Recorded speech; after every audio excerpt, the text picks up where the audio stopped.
Bem, então, continuando os assuntos desse nosso encontro, vamos conversar um pouco, eu vou apresentar para vocês um pouco as referências do tema que diz respeito à lei penal no tempo e lei penal no espaço. Esse é um tema de repercussão prática importante. Lei penal no tempo, nós vamos ter uma série de questões sobre as possibilidades de aplicação em relação a pessoas, né, em relação a novos crimes. E lei penal no espaço diz respeito à possibilidade de aplicação da lei penal brasileira a crimes que são praticados no Brasil e também no exterior. Então, esse é um tema que tem uma referência muito clara na lei, a gente precisa ler com cuidado, e eu vou indicar aqui para vocês para que seja possível fazer um estudo cauteloso desses referenciais. Bem, eu quero compartilhar com vocês aqui uma referência inicial, digamos, mais fácil eu mostrar apenas essas referências, porque existem outras que são maiores e vocês vão precisar ler com mais calma alguns outros artigos do Código Penal, mas aqui é fácil da gente conseguir exibir e mostrar que o legislador, no artigo 4º do Código Penal, estabeleceu um marco importante. Ele expressa uma escolha, não a escolha única ou a única alternativa, não a escolha da única alternativa, mas uma escolha que é bastante importante, a gente precisa conhecer e trabalhar com ela com tranquilidade. Então, o artigo 4º trata do tempo do crime e ele diz que considera ser praticado o crime no momento da ação ou da omissão, ou seja, da conduta, ainda que outro seja o momento do resultado. E o resultado que está falando aqui, tanto pode se aplicar para resultado naturalístico, por exemplo, morte de uma pessoa, como também o resultado normativo, que é o da violação da lei, o da caracterização de uma determinada lei que é violada naquele momento e muitas vezes acontece exatamente no momento do resultado naturalístico. Mas vamos perceber qual é a aplicação prática dessa construção. Olha, quando nós tivermos uma conduta realizada por um menor de idade, alguém que tenha 17 anos, 11 meses e alguns dias, vamos imaginar que ele, então, realize a conduta de efetuar disparo de arma de fogo e atingem esses disparos uma vítima, uma pessoa, que é levada a um hospital, recebe atendimento, recebe tratamento, mas esse tratamento, então, não é eficaz e a pessoa vem a morrer. Bem, a data da morte é o momento em que se realiza um resultado naturalístico. E aí nós poderíamos ter esse como referencial para o tempo do crime. Mas só que a lei escolheu um outro referencial. Escolheu o referencial do momento da data em que se realiza a conduta de efetuar os disparos de arma de fogo. Então, segundo o artigo 4º, o tempo do crime é o tempo em que houve a ação. E essa ação, e claro, a omissão também, no exemplo, a ação, ela foi realizada quando o sujeito ainda era menor de idade. Mesmo que o resultado morte ocorra depois desse resultado, perdão, depois da ação, quando o indivíduo já era maior de idade, nós não podemos caracterizar um crime, porque se o referencial é a ação, no momento da conduta, aquele indivíduo era inimputável por menoridade. Bem, também há a possibilidade de aplicação desse referencial em uma situação importante, que é a da mudança de leis, da sucessão de leis no tempo. Nós já vimos essa questão no artigo segundo, em que nós temos que há possibilidade da retroatividade da lei benéfica e a irretroatividade da lei que seja mais gravosa, então nós vamos, digamos, perceber qual é o momento em que o crime deve se considerar realizado. É o momento da ação. Se o momento do resultado, da ocorrência do resultado, houver uma mudança da lei e aí tivermos situação mais gravosa, nós não vamos poder fazer retroatividade. Vamos usar o mesmo exemplo? Então, agora, o sujeito não é menor de idade, o sujeito é maior. Ele efetua um disparo de arma de fogo, pratica, então, um homicídio, ou melhor, atinge a vítima, que vai para o hospital, recebe tratamento durante algum tempo, e aí, antes dela morrer, mas depois dos disparos, há uma mudança na lei e há, então, uma situação mais gravosa. Ocorre a morte na vigência dessa lei com situação mais gravosa. Bem, a questão não gera dúvida e nós vamos olhar, então, o artigo 4º. O artigo 4º, então, nos esclarece que nós vamos ter que aplicar a lei que estava em vigor ao momento do tiro e não a lei que está em vigor ao momento do resultado. Isso é, digamos assim, muito clara a opção que o legislador fez. Mas é importante a gente perceber também que nós temos situações excepcionais em que o legislador precisa, digamos, garantir a efetividade, a aplicação de uma lei que foi produzida para determinada situação concreta. Então, o artigo 3º do Código Penal trata das leis excepcionais ou temporárias, e elas, claro, já pela própria denominação, deixam perceber que foram elaboradas para situações que não são as ordinárias, né? E o artigo 3º, então, estabelece a possibilidade da sua aplicação mesmo após findado o seu tempo de duração. E aí, aqui, o artigo 3º, então, nos desafia a fazer essa distinção entre lei excepcional e lei temporária. Mas, na leitura, nós percebemos a distinção. A lei excepcional ou temporária, embora decorrido o período de sua duração ou cessadas as circunstâncias que a determinaram, ou seja, a lei excepcional decorre de circunstâncias excepcionais que a determinaram. E a lei temporária tem um período certo de duração. Então, passado esse período de vigência da lei, diz o artigo 3º, aplica-se ao fato praticado durante a sua vigência. E, é claro, ela deixa de estar em vigor, teríamos uma nova lei, um retorno a uma lei que foi afastada da aplicação pela entrada em vigor da lei excepcional temporária, e se o indivíduo, então, postergasse a definição daquele caso, quer dizer, se o processo demorasse muito, seja por própria dificuldade do Estado ou pela interposição de vários recursos e tal, e no momento do julgamento a lei excepcional ou a lei temporária já não estivesse mais em vigor, a lei que está em vigor ao momento do julgamento fosse mais benéfica, ele não pode se aproveitar dessa retroatividade benéfica, porque senão a lei excepcional ou temporária não poderia, digamos, influenciar o comportamento de ninguém. Todos saberiam que bastaria esperar um pouco, que ela perderia a vigência, então não haveria consequência. Essas leis, então, são produzidas para situações que não são ordinárias, normalmente, então, situações graves.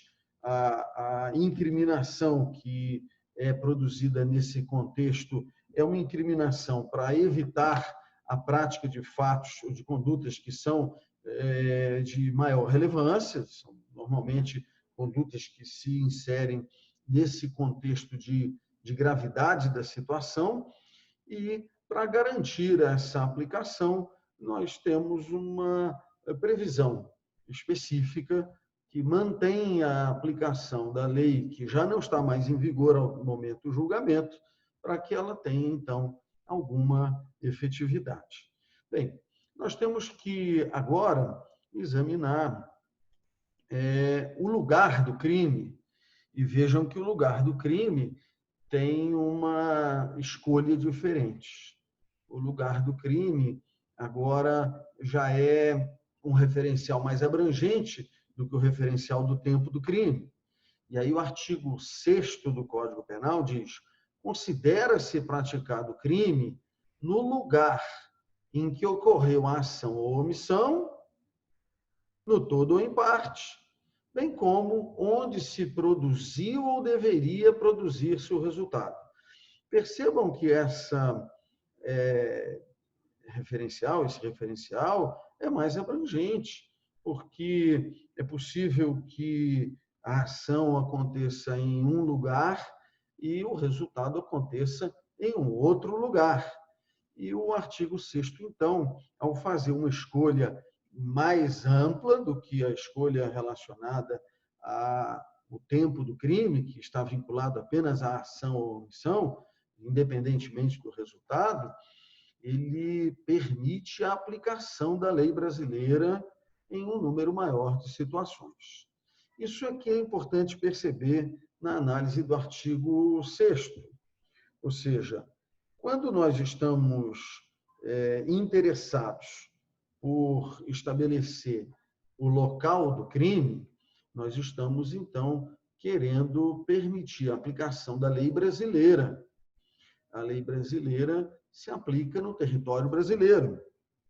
E aí, o artigo 5º, então, nos traz essa vinculação, que é intuitiva, não é?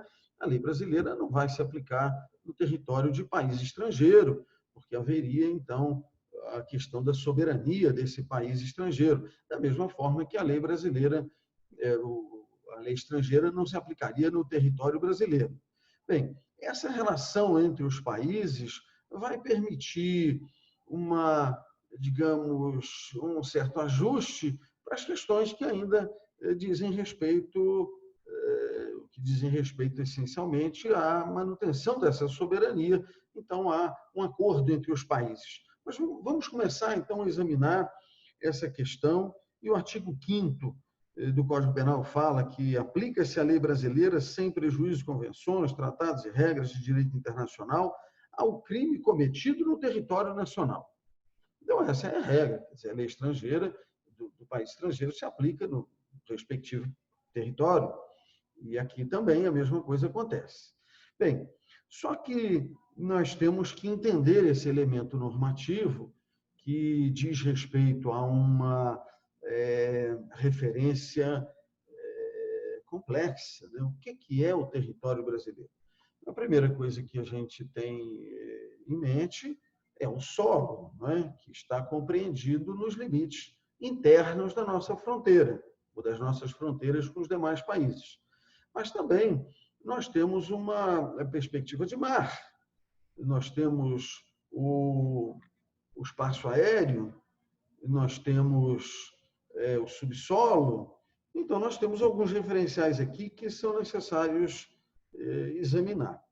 Naquele texto que eu disponibilizei no site, que é o Código Penal Personalizado, existem algumas referências aqui que eu peço que vocês examinem e que diz respeito a esses complementos, né? Então, a Lei 8.617, de 1993, no artigo 1º, fala do nosso mar territorial. O mar territorial, diz o artigo 1º, compreende a faixa de 12 milhas marítimas de largura, medidas a partir da linha de baixa mar, do litoral continental e insular, tal como indicada nas cartas náuticas de grande escala, reconhecidas oficialmente pelo Brasil. E eu fiz aí uma observação: uma milha marítima é uma unidade de valor, não é? Uma unidade de valor que compreende 1.852 metros, é uma coisa que é um pouco distante da nossa realidade. Normalmente nós não usamos essa referência, mas então nós temos aí uma lei que estabelece, né, esse limite de 12 milhas, não de 200 milhas, já foi 200 milhas, hoje é 12 milhas. Além desse marco das 12 milhas, nós temos águas que são internacionais, digamos assim, são águas que não pertencem a país nenhum, não constituem território de país nenhum, até que se adentre, então, a um período que é reconhecido como mar territorial de outro país. Então, quando nós falamos em oceanos, né, até que se aproxime de um outro país, nós temos mar que não é territorial, né? E a gente pode até usar essa expressão, né, de águas internacionais ou águas que não pertencem a país nenhum. O artigo 2º dessa lei, dessa mesma lei, ou seja, a Lei 8.617 de 93, ele diz assim: a soberania do Brasil estende-se ao mar territorial, ao espaço aéreo subjacente, sobrejacente, bem como ao seu leito e subsolo. A Constituição fala que o subsolo brasileiro é bem de todos nós, é bem que, na verdade, é afetada a União, e nós temos essas questões complexas, né? Quer dizer, nós temos o subsolo até quantos quilômetros, nós temos o espaço aéreo até qual altura, mas há um respeito, né, entre os países de não explorar subsolo de país vizinho, de país nenhum, né, de outro país, e nem tampouco trafegar sobre o espaço aéreo. Mas há uma limitação, né? Nós temos, por exemplo, como se diz, equipamentos, né, de telecomunicação que estão em órbitas, né, e esses equipamentos, então, que passem de um determinado ponto, se entende que é possível, né, que sejam, digamos, abrangentes de uma atuação fora do próprio território do país. Então, temos esses equipamentos de transmissão que estão acima de determinada altura e que são, digamos, permitidos sem uma autorização expressa de país nenhum. Bem, é muito importante nesse tema examinar o disposto no parágrafo 1º, perdão, eu estava esquecendo aqui, a Lei 7.565 de 86, no seu artigo 11º, diz assim: o Brasil exerce completa e exclusiva soberania sobre o espaço aéreo acima de seu território e mar territorial. Essa referência também está naquele código personalizado que se encontra disponível para download lá no site. Mas, retornando ao Código Penal, nós precisamos examinar com cautela o disposto no parágrafo 1º e 2º do artigo 5º, que trata do território. E o parágrafo 1º diz assim: para os efeitos penais, vejam, é uma definição limitada, uma definição que é destinada a determinado tipo de aplicação, né? Então, para efeitos penais, considera-se como extensão do território nacional as embarcações e aeronaves brasileiras, e aí é muito importante, no parágrafo 1º, de natureza pública, ou a serviço do governo brasileiro, onde quer que se encontrem. Então, se é considerada extensão do território nacional a embarcação pública ou a serviço público, esteja ela em alto mar ou águas internacionais, esteja sobrevoando essas águas, não é? nós então dizemos que aplica-se a lei brasileira, porque se a lei brasileira aplica-se ao território brasileiro, e o parágrafo 1º diz que considera-se extensão do território brasileiro, então isso significa aplicação da lei brasileira. Então, vejam, embarcações ou aeronaves brasileiras de natureza pública ou a serviço do governo brasileiro, onde quer que se encontrem, bem como as aeronaves e as embarcações brasileiras mercantes ou de propriedade privada que se achem, respectivamente, no espaço aéreo correspondente ou em alto mar. Então, o artigo 5º, parágrafo 1º, diz assim: as embarcações públicas, onde quer que se encontrem, as aeronaves públicas, onde quer que se encontrem. As mercantes e as privadas, não, aí nós vamos aplicar a lei brasileira para as aeronaves e embarcações brasileiras que se encontrem até as águas e espaço aéreo subjacente, sobrejacente internacionais. Ou seja, aeronave e embarcação privada em espaço aéreo ou águas de determinado país, nós vamos entender que se aplica a legislação deste determinado país. Veja, o parágrafo 2º diz assim: é também aplicável a lei brasileira aos crimes praticados a bordo de aeronaves ou embarcações estrangeiras, mas de propriedade privada. Veja o detalhe: de propriedade privada, achando-se aquelas em pouso no território nacional ou em voo no espaço aéreo correspondente, e estas em porto ou mar territorial do Brasil. Percebam que o Código Penal não diz que aplica-se a noção de território por extensão para embarcações e aeronaves estrangeiras de natureza pública, quando estão no território brasileiro.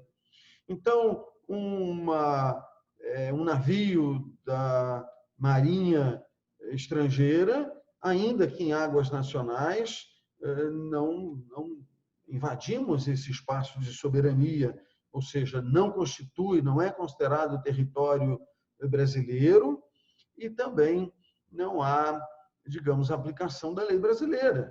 A lei brasileira aplica-se apenas a embarcações e aeronaves privadas quando no território brasileiro.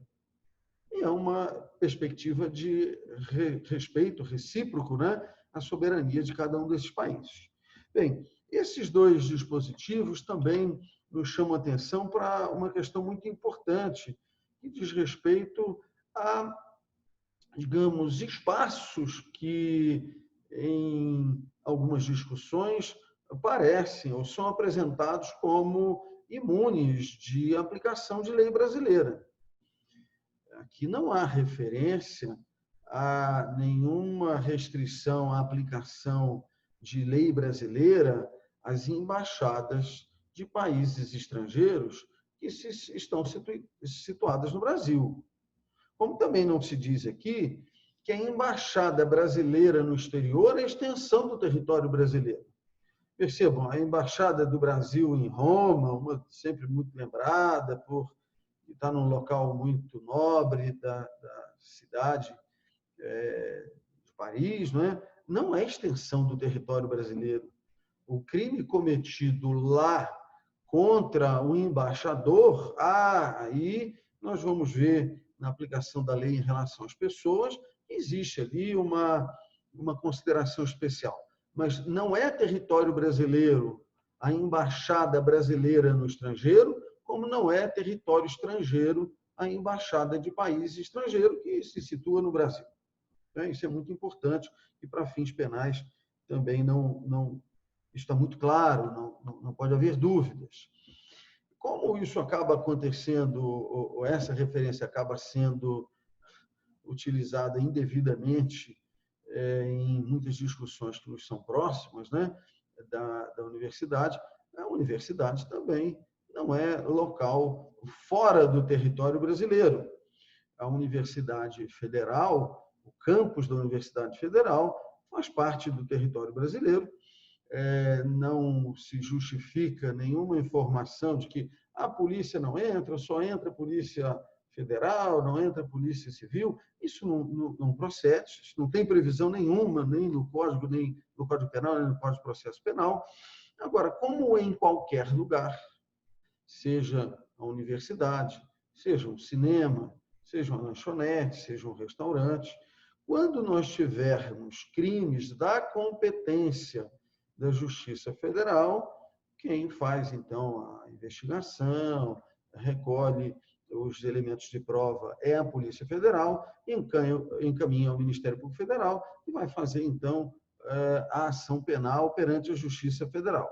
E se nós tivermos na universidade, no campus da universidade, um crime que é da competência da Justiça Estadual, quem vai fazer a investigação é a Polícia Civil. A Polícia Civil encaminha ao Ministério Público Estadual e o Ministério Público Estadual encaminha, então, a ação penal para a Justiça Estadual. Mas vejam, não há nenhuma restrição para que investigações, digamos, provocadas por comunicações ou por prisões em flagrantes, por exemplo, sejam encaminhadas aos órgãos competentes. Então, é possível que a Polícia Federal faça uma investigação na Universidade Federal e conclua que é da competência da Justiça Comum, encaminhe, então, ao Ministério Público Estadual e o Ministério Público Estadual, então, encaminha à Justiça Estadual ou vice-versa, não é? Mas o que é importante perceber é que nós temos definição para território nacional na lei, e em leis, né? Na verdade, não em uma só, em leis. Para fins penais, nós temos essas duas importantes disposições do parágrafo 1º e 2º do artigo 5º.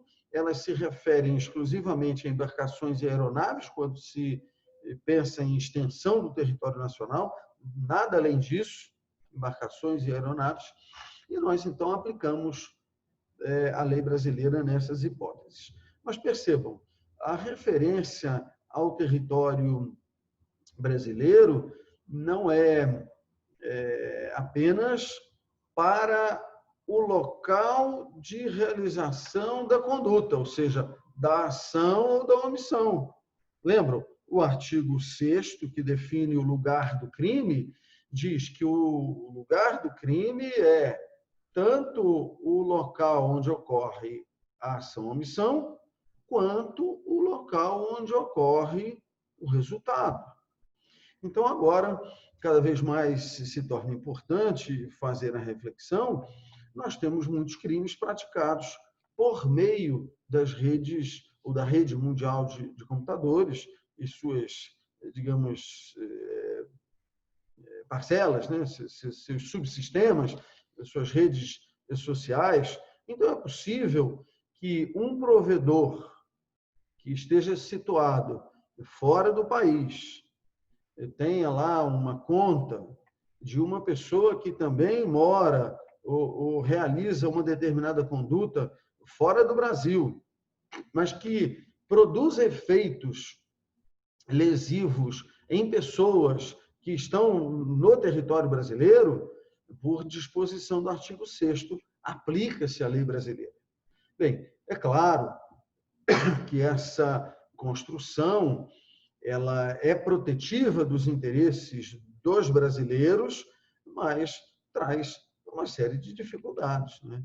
Quando nós temos que fazer uma investigação sobre uma conduta que é realizada fora do país, num servidor que, enfim, também não está hospedado no Brasil, uma empresa que desenvolva as suas atividades aqui, a investigação é sempre mais dificultada. Mas o Código Penal estabelece, então, a possibilidade da aplicação da lei brasileira e quando nós tivermos, então, facilitado esse acesso, né, essa comunicação, a cooperação internacional, essas dificuldades vão paulatinamente diminuindo e nós vamos ter condição, então, de também trabalhar com todo respeito aos países e à soberania desses países estrangeiros crimes que são praticados no exterior e afetam a população brasileira, afetam a quem mora e vive aqui. E nesse contexto, para, digamos assim, finalizar, um artigo que é muito importante perceber, e aí tem que ser examinado com muita calma, é o artigo 7º, que trata de situações excepcionais, ou seja, fora da regra, em que é possível aplicar a lei brasileira em crimes cometidos fora do território brasileiro. Seja a ação, seja a omissão, se verificam fora do território brasileiro. Por isso que o artigo 7º tem aquela indicação, né, marginal que fala da extraterritorialidade. Então, numa perspectiva de extraterritorialidade, o artigo 7º diz assim: ficam sujeitos à lei brasileira, embora cometidos no estrangeiro. Inciso 1º, os crimes contra a vida ou liberdade do presidente da República. Mas só nesses dois aspectos é uma garantia dada não a determinado presidente da República, mas a todos os presidentes da República que exerçam essas funções, e uma garantia restrita. Aqui não fala patrimônio do presidente da República, fala apenas em vida e liberdade do patrimônio do presidente da República. A linha B diz contra o patrimônio ou a fé pública da União, do Distrito Federal, de Estado, de território, de município, de empresa pública, de sociedade de economia mista, autarquia ou fundação instituída pelo poder público. E aí, percebam, não é território brasileiro, uma embaixada do Brasil em qualquer país estrangeiro, mas se o Brasil, se a União comprou aquele imóvel em que se situa a embaixada, o que nós temos ali é um patrimônio do governo brasileiro. Não é um território, mas é um patrimônio. E aí o artigo 7º, inciso 1º, a linha B, diz que o crime cometido contra o patrimônio, vamos imaginar um dano ao imóvel, ele, digamos assim, se enquadra nessa hipótese excepcional e autoriza a aplicação da lei brasileira, que caracterizaria, por exemplo, um crime de dano, um crime de furto a bens que integram ali aquela embaixada e são de propriedade, equipamentos que são de propriedade da União. Também na linha C diz contra a administração pública por quem está a seu serviço. Então, claro, a administração pública brasileira, e nós temos fora do território nacional um servidor público que comete um crime contra a administração e não está, digamos, no Brasil, no território brasileiro. A linha D fala de genocídio. Nós vamos, então, em razão de tratados e tal, empenhar no combate ao genocídio, então se aplica a lei brasileira. O Brasil prevê genocídio no Código Penal Militar, quando se tratar de militares e contexto militar, e também na Lei 2.889, de 56, está lá a indicação também no Código Personalizado, no site, que diz, então, da definição do crime de genocídio e das penas que são aplicáveis. Bem, essas são as previsões do inciso 1º. Essas não têm condicionantes. Mas o artigo 7º fala de mais hipóteses excepcionais e nós temos agora o inciso 2º que diz assim: os crimes, a linha A, que por tratado ou convenção o Brasil se obrigou a reprimir. E, é claro, tratados que tenham sido ratificados, tenham entrado em nosso ordenamento jurídico interno, após um decreto do Executivo, do Legislativo e seguindo o trâmite normal. Depois, os crimes praticados por brasileiro. Olha, crime praticado por brasileiro no estrangeiro, não é servidor público, é o brasileiro. A linha C, praticados em aeronaves ou embarcações brasileiras, mercantes ou de propriedade privada, quando em território estrangeiro, e aí não sejam julgadas. Percebam que há uma condição a ser implementada. a aeronave, a embarcação é brasileira, está no território brasileiro, no território estrangeiro, e se for julgado lá, se for julgado pela lei daquele país, não há que se falar em aplicação de lei brasileira. Então, o inciso 2º, a linha C, fala da possibilidade dessa aplicação da lei brasileira, desde que não tenha havido o julgamento, e julgamento em qualquer sentido, absolução, condenação, pela lei do respectivo país. Diz o parágrafo 1º que, nos casos do inciso 1º, ou seja, aquele que nós falamos anteriormente, presidente da República, patrimônio, o agente é punido segundo a lei brasileira, ainda que absolvido ou condenado no estrangeiro. Essa é uma referência importante, parágrafo 1º do artigo 7º. No parágrafo 2º, nos casos do inciso 2º, a aplicação da lei brasileira depende do concurso das seguintes condições. Então, as hipóteses do inciso 2º, dentre as quais a muito importante, do crime praticado por brasileiro no estrangeiro, depende do concurso das seguintes condições, e aí diz lá a linha A. Entrar o agente no território brasileiro.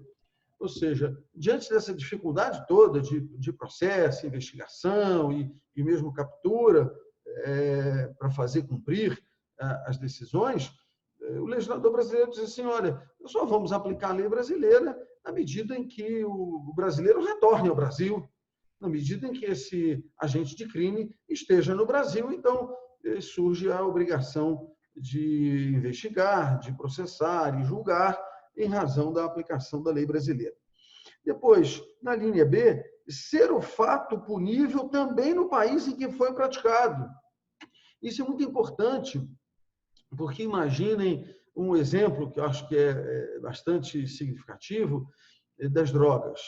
Se no país estrangeiro o consumo de drogas é permitido e o brasileiro, nesse território estrangeiro, consome a droga ali, não há que se falar em aplicação da lei brasileira, nem que ele retorne, porque ele retornando ao país, ele cumpre a exigência ou a condição da linha A, que é entrar o agente no território brasileiro. Mas a condição seguinte é ser o fato punível também naquele país em que foi praticado. E num caso em que não há incriminação do uso de drogas no país estrangeiro, o brasileiro pode retornar tranquilamente, porque ele cometeu, ou melhor, ele praticou conduta num local, sob as leis daquele local, e naquele país, então, não haveria incriminação.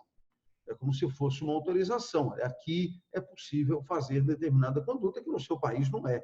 E o legislador brasileiro foi muito cuidadoso para dizer, olha, é necessário que a conduta seja crime nos dois países. Se for crime só no Brasil, não se aplica a lei brasileira. Depois, está o crime incluído entre aqueles pelos quais a lei brasileira autoriza a extradição.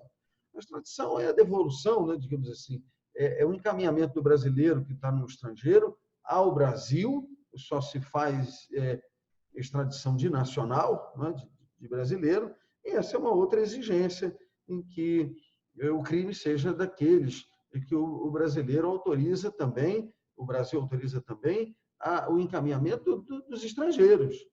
Por exemplo, nós não autorizamos a extradição de pessoas que cometeram crimes políticos.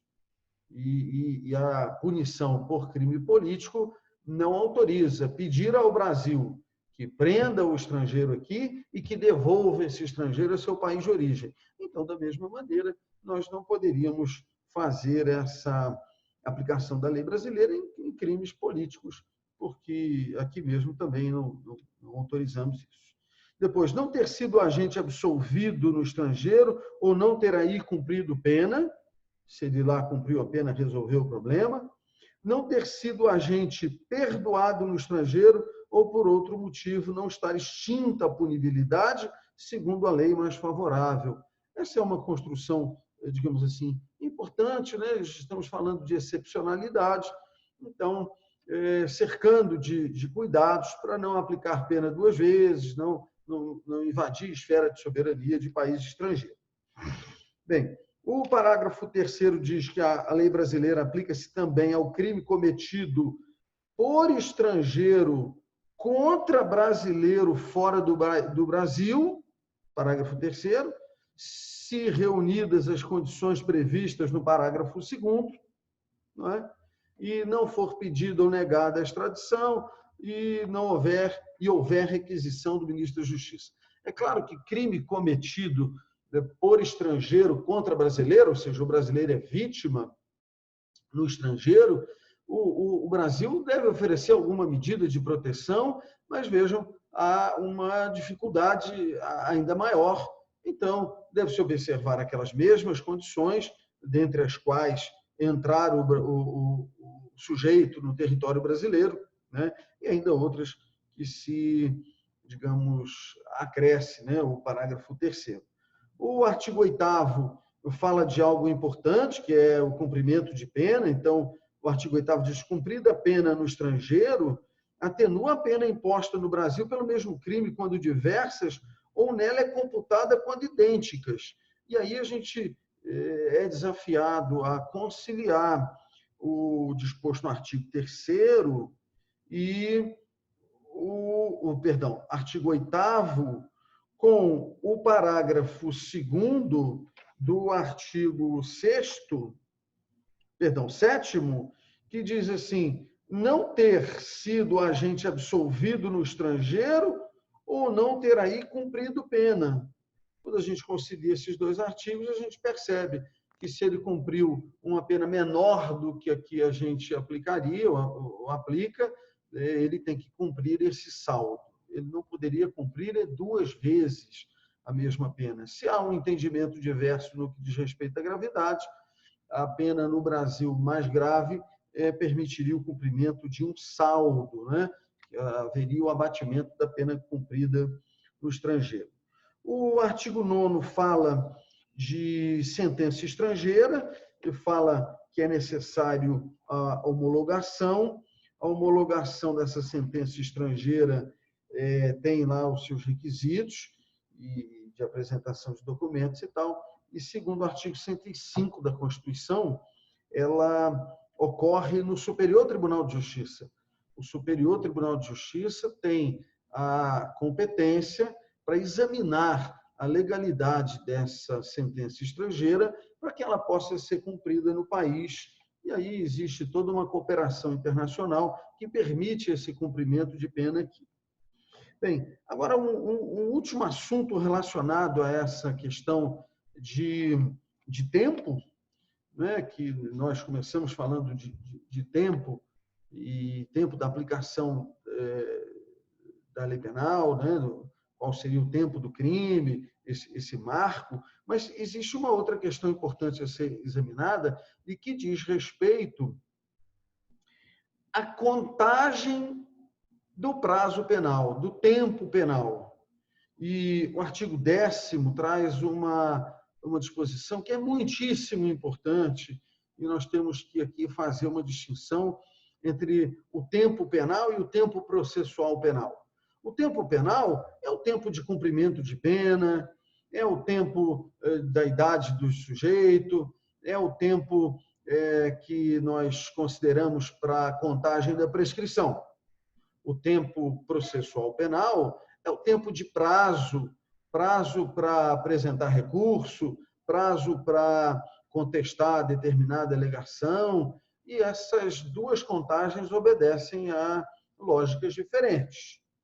A contagem do prazo penal tem sempre um objetivo de favorecer o sujeito que é apenado, o sujeito que é autor da prática de crime, e nós temos que o favorecimento se dá com o encurtamento dessa consideração, com o encurtamento dessa contagem do prazo. No prazo processual penal, nós temos o contrário. O favorecimento se dá com uma contagem ampliada do prazo. Então, quanto mais tempo for deferido ao advogado para fazer o recurso, isso é mais vantajoso, né? Então, se ele começa a contar o prazo numa sexta-feira, ele vai ter que trabalhar no sábado e no domingo, porque senão ele já perde 2 dias do prazo. Então, como se conta um prazo processual penal? Ora, ele inicia no próximo dia útil. Então, é importante vermos essa distinção. E o artigo 10, então, diz assim: o dia do começo, mas é o dia do começo do prazo penal. Inclui-se no cômputo do prazo o dia do começo.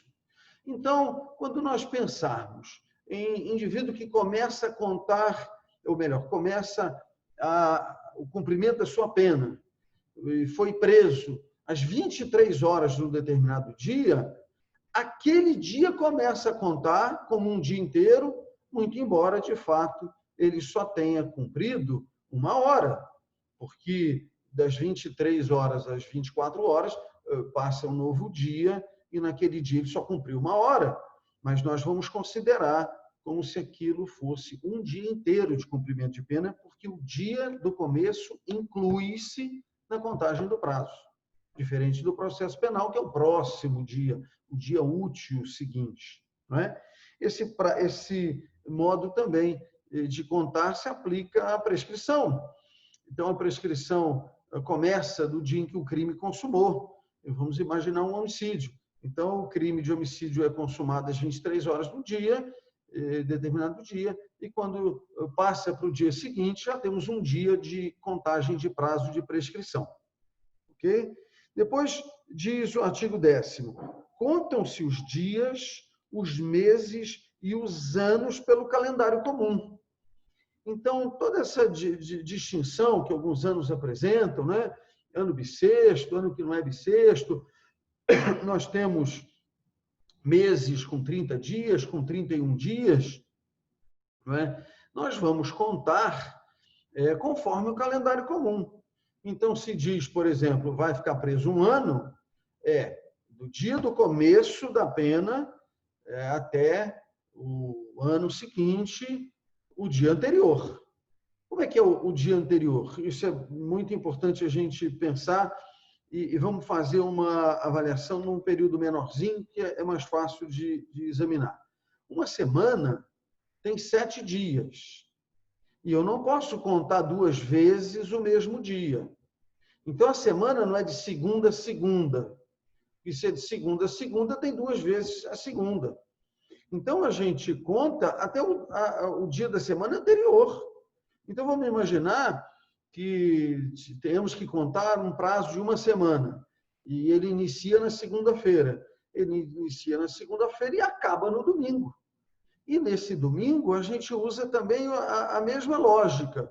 Na primeira hora do domingo, no tempo que for necessário para cumprir, então, as medidas administrativas, nós deveríamos soltar o indivíduo. Vamos imaginar, então, que cumpre-se 1 ano no dia imediatamente anterior, né?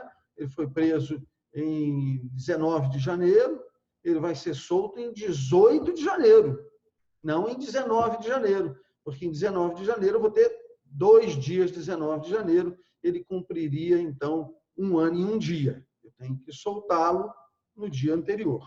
Isso é muito importante. O artigo 11, esclarecendo essa ideia, diz assim: desprezam-se nas penas privativas de liberdade e nas restritivas de direito as frações de dia.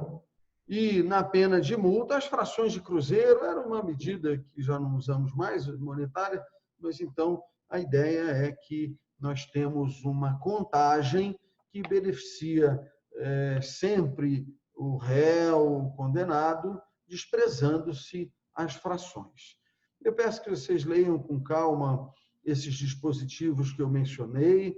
Esse tema ele é bastante tranquilo, porque tem o detalhamento todo no código. Nós temos aí uma maior facilidade de compreensão. Obrigado, bom estudo para todos aí.